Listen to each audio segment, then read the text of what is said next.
Hi guys, welcome back to the channel. I hope that you guys are safe and healthy. तो आज का ये जो video है ये मैंने उन स्टूडेंट्स को ध्यान में रखकर बनाया है जिनका गेट में परफॉर्मेंस उनके अकॉर्डिंग अच्छा नहीं रहा, जिसकी वजह से उन लोगों को लग रहा होगा कि अब आगे क्या करियर अपॉर्चुनिटीज़ हैं क्योंकि हमने गेट में अच्छा परफॉर्म नहीं किया। एमटेक हो सकता है आपको अपने मनपसंद आईआईटी में या एनआईटी में नहीं मिल पा रहा हो, या फिर आपने अपना पर्टिकुलर पीएससी क्रैक नहीं किया, या आपको जॉब नहीं मिल पाया, जो कि ज़्यादा मेन स्टूडेंट्स का फोकस रहता है for giving GATE exams. I am not saying कि सबका वही फोकस रहता है, कुछ स्टूडेंट्स पर्टिकुलरली रिसर्च एरियाज़ में भी जाना चाहते हैं, इस वजह से वो गेट एग्ज़ाम्स लिखते हैं तो get into some premier institute of the nation.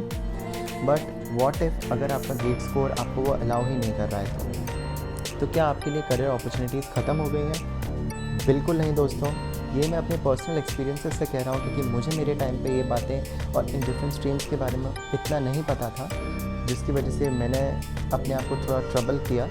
But आप इस ट्रबल से बच सकते हैं, राइट? तो अगर आपको पर्टिकुलर आईआईटी में एडमिशन नहीं मिल रहा है, अगर आपका मेन फोकस जॉब ही है तो आप ऑटोमेटिकली नेक्स्ट ईयर के लिए प्रिपेयर करेंगे और रिपीट करेंगे ही। लेकिन अगर आपको अब इतना प्रिपेयर नहीं करना है और आप चाहते हैं कि आप किसी इंस्टीट्यूट में एडमिशन ले लें, लेकिन इंस्टीट्यूट अच्छा होना चाहिए, तो apart from MTechs there are different courses जिसमें आप अपना स्टडी इंटरेस्ट परस्यू कर सकते हैं। तो सबसे पहले हम लोग बात करते हैं पीएचडीज़ की। ओके, सो सबसे पहला ऑप्शन हमारे पास पीएचडी रहता है if you are not getting MTech. तो जो कट ऑफ होती है किसी भी कॉलेज की, स्पेशली अच्छे इंस्टीट्यूट्स की, वो कैसे डिसाइड होती है? वो कोई भी चीज़ जिसके लिए डिमांड ज़्यादा है और सप्लाई कम है उसके लिए हमेशा मेरिट हाई जाएगा, राइट? अगर आपको किसी अच्छे इंस्टीट्यूट में अच्छा सीट चाहिए तो आपका गेट स्कोर अच्छा होना चाहिए। वो लोग ऑटोमेटिकली गेट स्कोर अच्छा इसीलिए रखते हैं क्योंकि बहुत सारे स्टूडेंट्स को वो सीट चाहिए, राइट? तो वो फ़िल्टर आउट कैसे करेंगे, इसलिए वो क्या करते हैं, इंस्टीट्यूट्स काफ़ी आईआईटीज़ के एक कट ऑफ बेंचमार्क सेट कर देते हैं कि हमें कम से कम इतना तो कट ऑफ चाहिए, गेट स्कोर इतना तो चाहिए to allow the students to at least sit or even directly write an exam, right? या तो क्योंकि कुछ आईआईटीज़ जो होते हैं कुछ स्ट्रीम्स में डायरेक्ट गेट स्कोर के बेसिस पे एडमिशन दे देते हैं, और कुछ आईआईटीज़ जहाँ कंपटीशन कुछ ज़्यादा ही टफ है वहाँ पे वो लोग क्या करते हैं, गेट स्कोर के कट ऑफ क्राइटेरिया रख के आपको रिटन टेस्ट के लिए बुला सकते हैं। रिटन टेस्ट के बाद भी इंटरव्यू भी ले सकते हैं, या हो सकता है कट ऑफ के बेसिस पे डायरेक्टली आपको इंटरव्यू ले लें और शॉर्टलिस्ट कर लें, या फिर कट ऑफ के बाद आपका रिटन टेस्ट लें और शॉर्टलिस्ट कर लें। लेकिन जो मेन उसमें भी जो मेन वेटेज होता है वो गेट स्कोर का ही रहता है। तो इस वजह से क्या है, जो एमटेक है उसका कट ऑफ बहुत ज़्यादा जाता है क्योंकि स्टूडेंट ज़्यादातर एमटेक के बारे में ही अवेयर हैं, क्योंकि 2 साल का कोर्स होता है। उन्हें लगता है कि अगर हम लोग प्रिपेयर करना चाहें तो एमटेक के साथ बाय साइड हम लोग कर लेंगे, जो कि एक बहुत मिथ है।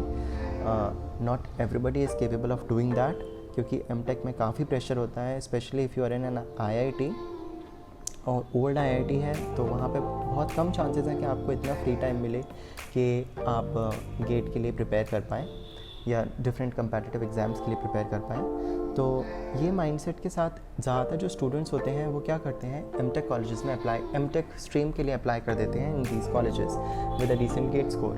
तो वो सीट फिल हो जाती है और आप लोगों को जिनको जेन्युइनली हो सकता है, कुछ लोगों को जेन्युइनली जिनको एमटेक करना हो, वो लोग वहाँ पे पहुँच ही नहीं पाते। तो इसके लिए क्या है, आप लोग डिफरेंट जो एरियाज़ हैं, जो इंस्टीट्यूट्स ऑफ़र करते हैं, आप लोग उनकी वेबसाइट्स पे जाइए, अपने डिपार्टमेंट में देखिए कि कौन कौन सी स्ट्रीम्स पे कौन कौन से वो कोर्सेज ऑफ़र कर रहे हैं। तो उसमें आपको पता चलेगा कि आप even after MTech some people pursue PhD, but did you know that कि आप बिना एमटेक करे भी पीएचडी कर सकते हैं। एक पीएचडी के एप्लीकेशंस भी आईआईटी इंस्टीट्यूट्स में आप लोग फिल कर सकते हैं।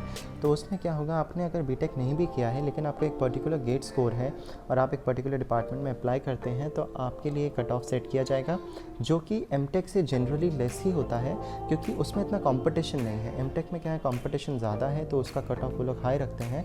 पीएचडी में कट ऑफ इतना हाई नहीं रखते, डायरेक्ट पीएचडी में कंपटीशन इतना ज़्यादा नहीं है, 2 सीट्स लिमिटेड हैं, but still comparatively to MTech इसका गेट स्कोर कट ऑफ कम रखते हैं।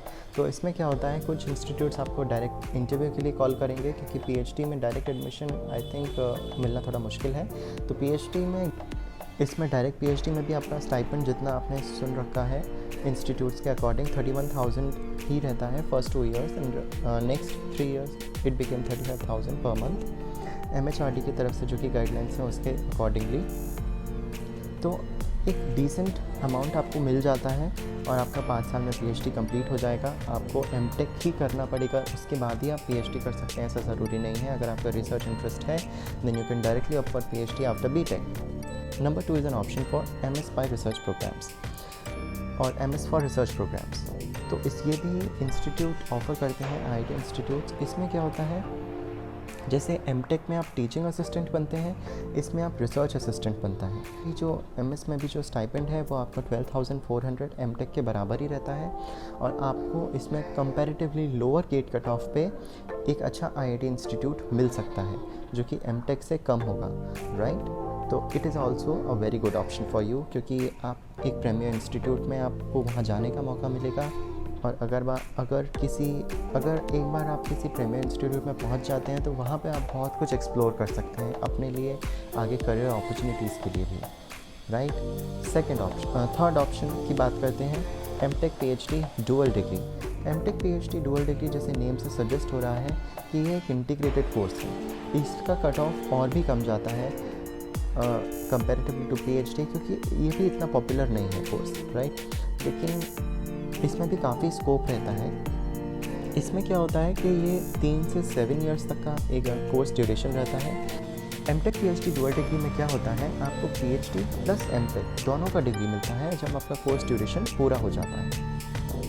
और इसमें जो कोर्स ड्यूरेशन रहता है एमटेक प्लस पीएचडी में, वो मिनिमम 3 to मैक्सिमम 7 ईयर्स तक का रहता है, जिस ड्यूरेशन के लिए आपको स्टाइपेंड मिलेगा।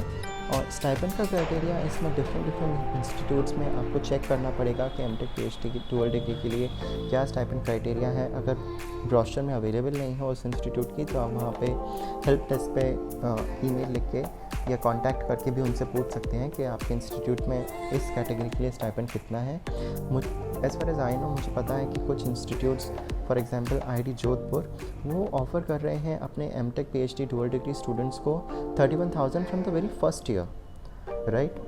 तो अगर आप एमटेक का कोर्स अभी कर रहे हैं, still you are getting 31,000 in MTech PhD dual degree. MTech वाले फेज़ में है, एमटेक प्लस पीएचडी में, तो still you are getting 31,000 for these 2 years. तो it's a good option, you can try for that also. इसका भी gate cut off score काफ़ी कम जाता है, बट कुछ इंस्टीट्यूट में ऐसा होता है कि वो एमटेक ड्यूरेशन के लिए 12,400 देंगे, बाद में पीएचडी में वो आपका इंक्रीज़ कर देंगे। तो आपको इंस्टीट्यूट वाइज पता करना पड़ेगा, right. So the fourth option is for those students who do not want to pursue in their technical field any further. So what they can try, they can use their GATE score to apply in a college called NITI, which is based in Mumbai, and it's a very good college for management skills. So they will get a degree or a diploma degree out of management only. It also a 2 years course, and the students will also get the benefit of getting stipend for pursuing an MBA, which is generally not the case, but NITI offers this. So it's a very good option for those students who do not want to continue with their technical skills and want to grow further. The placements are also very good, though the GATE score is not so less because the institute is very good and the placements they offer are very good, but still certain students might not apply for it due to the high fees, so you can check that. Thanks for watching. You can use the comment section to get any information further.